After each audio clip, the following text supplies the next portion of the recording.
Hello Geezbros and welcome back to the end of season for the FIFA23 Drayton Town career mode. So there are two games left and they are very, very vital games indeed. We got a draw against Stoke last time out, which probably ended our title hopes, in all fairness, if we're going to be honest. We need to win games to get up to the title, but unfortunately, the draw against Stoke probably threw it away. We were winning in that game as well, so that's more frustrating. We are promoted. That is the good thing. We are going to be playing in the Premier League next season, which is absolutely great. I'm really proud of achievement of the team. But it is time for the title. We are in an outside chance of it, but never say never until the last game of the season and whatnot. We will go all that way we possibly can to just win. Just to win it. We really, I just like the odds of winning it. But we're away at Sheffield Wednesday first. This is how it is. We're a point behind Palace with 2 games to go. We both have the same amount of games. Sheffield Wednesday can actually stay up, but they need to win both games as well. So it's not going to be an easy game. It actually will be a very tough game for both teams. But we actually get a bit of luck here, really. After only 6 minutes, he comes through the, I think it's Malik Wilks, comes through the back of Paul. No need to do that. It was a dangerous challenge. Dan's asking for a red. He actually does get a red, and it is Sheffield Wednesday down to 10 men after 6 minutes. And when you're fighting survival, you don't want that to happen because you need all your players on. And then Dan Everett is there to head in to give us a 1-0 lead. Great header from him. Rose the highest to just nod it in over the defender. But yeah, really good start from us, making our man advantage count. And then 10 minutes later, B does well, comes down to his right hand side, whips in an absolutely fantastic cross. Mikey was going to score that, but it fell to Paul, and what a finish that is, up and over the goalkeeper into the roof of the net. And it is 2-0 inside 30 minutes. Yes, we're playing against 10 men, but we have to, this is our opportunity here. We've dropped so many points from winning positions and stuff like that, so we really need to just carry on going. Our goal difference is supreme to Palace anyway. Almost had a third, but B hit the post from a free kick. It fell back to him, wanted a power shot, but it was blocked by the defender. And then it was given away, and Sheffield Wednesday didn't do anything from the break. And then with 10 minutes to go, Alfie goes in with a hard challenge. I think Sheffield Wednesday wanted a free kick, was never coming. Ocean does well. It's a great touch, and it's a fantastic shot, but it just goes wide of the post. Really unlucky from him.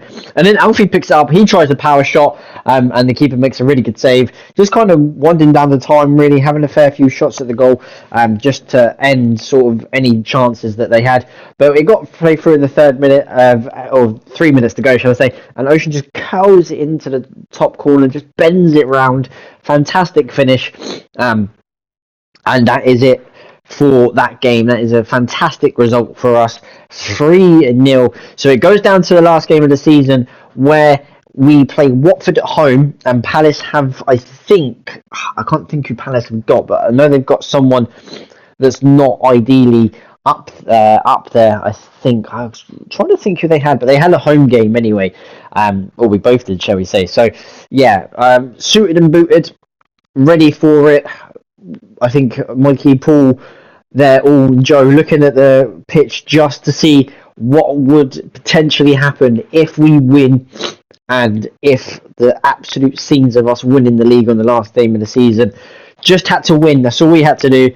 Just got to get that winner, and then we would just worry about the other results.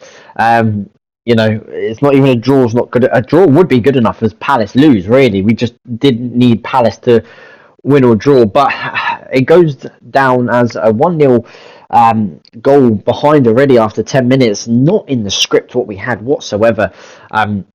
Really needed to get our act together. Mikey plays through Joe. It's a good touch here. He just runs out. He sees Neil in the middle. He finds Neil, and it's a good diving header to get us back on level terms. But we needed that ball. Neil actually gets the ball. That's the mentality of Neil. It's just getting the ball. I know it's only in the first half, but let's get this ball. Let's get another goal, which we tried to press for. It comes out to Neil. Back out to Joe, who's miles onside, whips in a great cross. Tommy goes for a scissor kick. It drops to Paul. He goes for a shot. It drops to Paul again. It finds Tommy. It's a great shot. It's a fantastic save from the goalkeeper, and it was just over B's head. B would have been a little bit higher. We would have got that into the goal. And then here it's a great cross, and Joe's header finds Tommy under the goalkeeper. And we were 2-1 up right before half time. And the way the crowd was celebrating made me think that Palace was not doing their business. We had 11 shots to their 5. Bit of poor defending here from Dan. And Watford equalised just on the hour break. Really bad goal from us to concede. That was annoying that we conceded that. Just passing through the middle, really frustrating. And then here, out of nowhere, 2 goals in 2 minutes. A great through ball. I don't know what Robbie's doing. And he dinks over Sob and into the roof of the net. And that was it. Like, that just turned the whole thing upside down. And it made it 3-2 to Watford. So we pushed and had to push big time. Joe was just running and running and running. He has a shot and he just wide of the post. Goes right foots and that slots into the far corner, I believe. But really unlucky. But we do lose. We gave it our all. There was not really much more efforts on there. We needed 2 goals. And it came up in the 89th minute that Palace were winning 3-1. So it was really frustrating that we tried, but it just wasn't good enough. So we finished second in the league because of Palace's win. We didn't win anyway, regardless. The team that Palace played was where was it? It was down the bottom. Let me just scroll. It was because we beat them, which was interesting. But yeah, nonetheless, guys, we don't actually finish. We're 4 points off top of the league anyway, so it is what it is. But we finished in second. We're still promoted to the Premier League. We had a good run in it. We had a good chase, considering we were like 8th earlier on in the season. But now I will pass over to a live recording, guys, of the end of season review.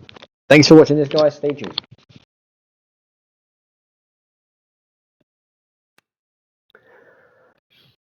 Hello, Geezbos, and welcome to the end of season review for FIFA23 Drayton Town career mode. So it's been an up and down season. We've played well in parts, we've played poor in parts. Obviously not every season is going to be good, and not every game's going to win. We're not going to win every game. We're not going to draw or lose every game.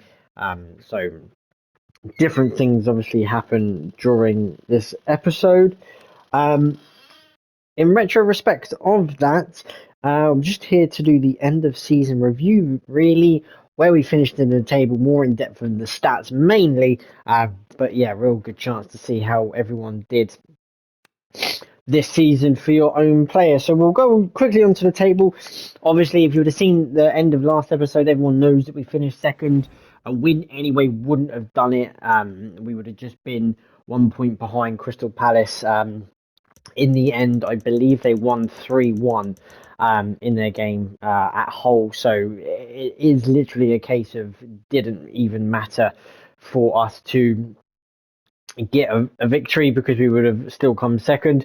Of course, promotion was done quite a while ago. You notice Burnley's on 45, but for some reason they still got to play on the 21st, but it literally means nothing. The bottom 3 are down, and the top 2 are up, and then everyone else in the thingy.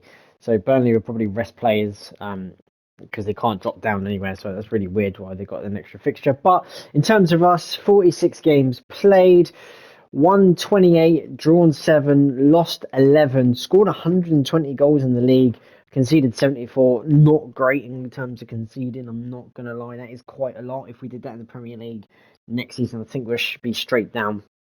So definitely got to tighten up in defence and just make it more for us to be able to not concede any sloppy goals and defend more compact and more as a unit, I think would be the best way to describe it.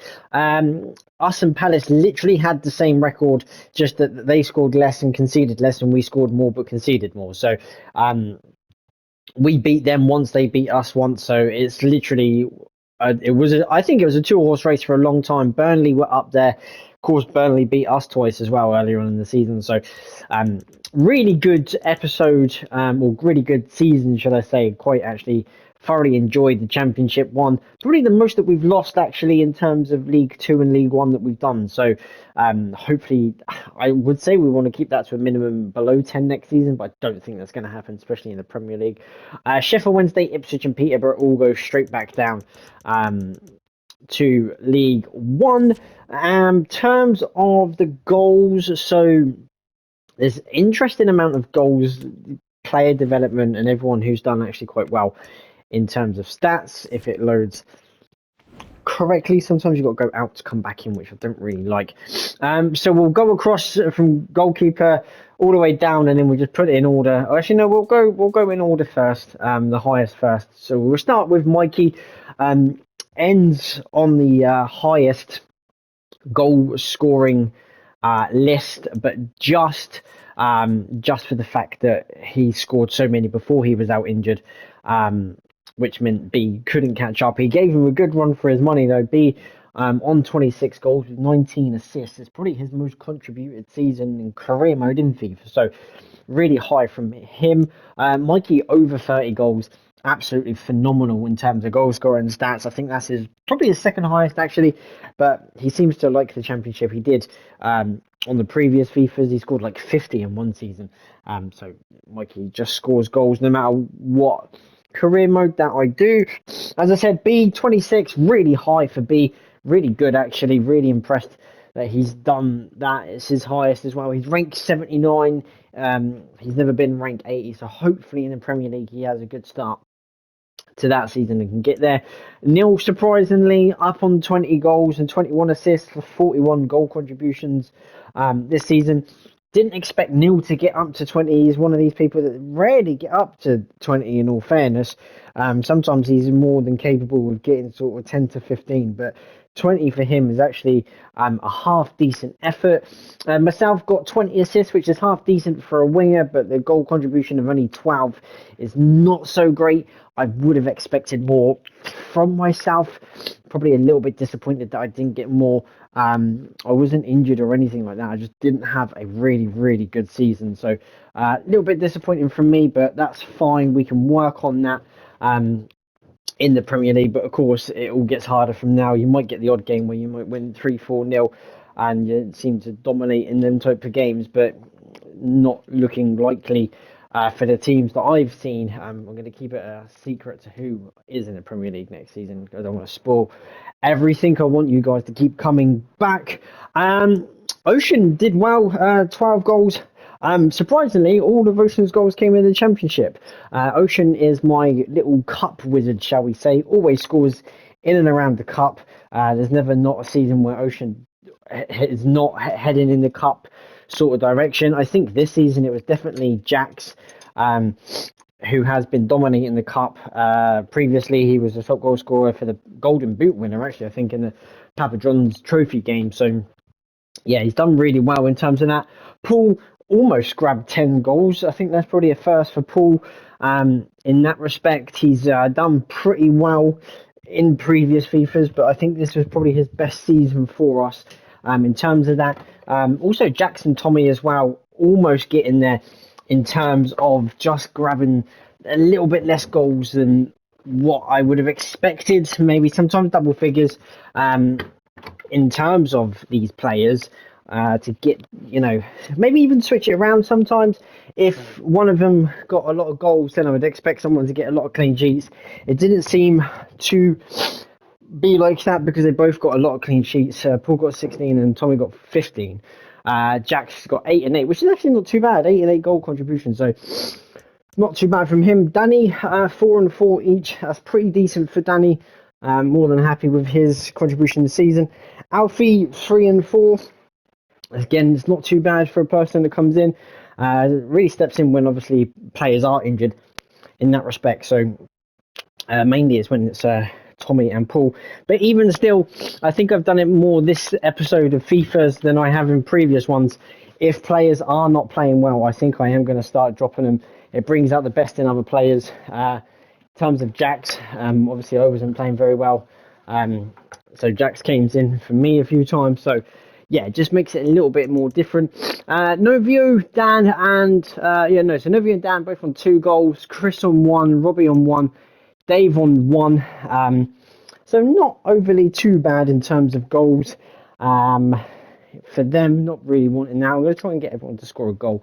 Would be ideal if I could, because that would sort of make the episode more. I think I did it once on FIFA 21, where everyone in my team scored a goal. So that is it for terms of goal scorers. But just on the keepers, so Ian only kept 2 clean sheets. Sov got 9 in the end. Pretty impressive from Sov. And Alfie unfortunately didn't keep a clean sheet, which is a little bit disappointing. I'm not going to lie. He had a lot of chances in certain episodes, all cup competitions, shall we say, to keep one. But yeah, maybe a little bit disappointed in Alfie, but we shall see what obviously the cup we've got will be a Premier League established team this next coming season. So we do have the chance of getting a lower league club where sometimes, not all the times, but you have a better chance of keeping the clean sheets just in them type of games. In all fairness, if anyone recommends switching the goalkeepers around, letting Ian be my cup goalkeeper, Alfie giving him a try and really getting to grips of playing away in the Premier League, it will be a massive challenge for him. But is that the challenge that he needs? I can always switch it around. And of course, Sov, would he be the home goalkeeper or the away one? I think he fits into the home setup more because of the quick releases, quick plays that he does have in the team. So I do think that Sov's probably better in terms of home. But let me know in terms of that what you want to happen. If you want anything to change, I'm more than happy to implement that and see how we get on in terms of the season. But yeah, that's it, guys. I guess the only last little thing to do is just the development. Terms of places, B is the highest rated player, 79 overall. Me on 78. Novio is actually 77, so really high from Novio. Loads of 75s here in the middle, 74. I guess the worst rated player in the squad, that not that it does matter, is Alfie and Tony, Ocean, Robbie. Ocean actually did himself no harm by gaining 3 points in terms of this season alone, just for the fact of his goal scoring ability, shall we say, of the cup league score. I'm not sure what makes your rating go up. I might have to look into that just in terms of how ratings do go up in terms of that. And then just a little bit of interesting thing, the top market person is myself and B, both on 30. Novio nearly on 20 million. But yeah, that doesn't really matter to me because obviously the players are not leaving anyway. So not going to lose any money on them. It's just nice to know what they are worth. But yeah, that's going to wrap up the end of season review, guys. I do have a I guess what you call it as a new kit to come out. I've got all of that stuff to do, get the new season up and running, pre-season and stuff like that. So I do have that to come. So hopefully the new kits will look really nice. Got to sit and design them and see what kit colors that I want. I might go all outrageous. I was, if I'm going to be honest, thinking of maybe of an orange kit. Sounds disgusting, but we did have an orange kit in our team, so we'll be interested to see if I can fix a nice half decent orange kit, or even potentially a yellow kit, just all yellow. I'm not sure yet. I'm going to have a look into these kits and the design as well.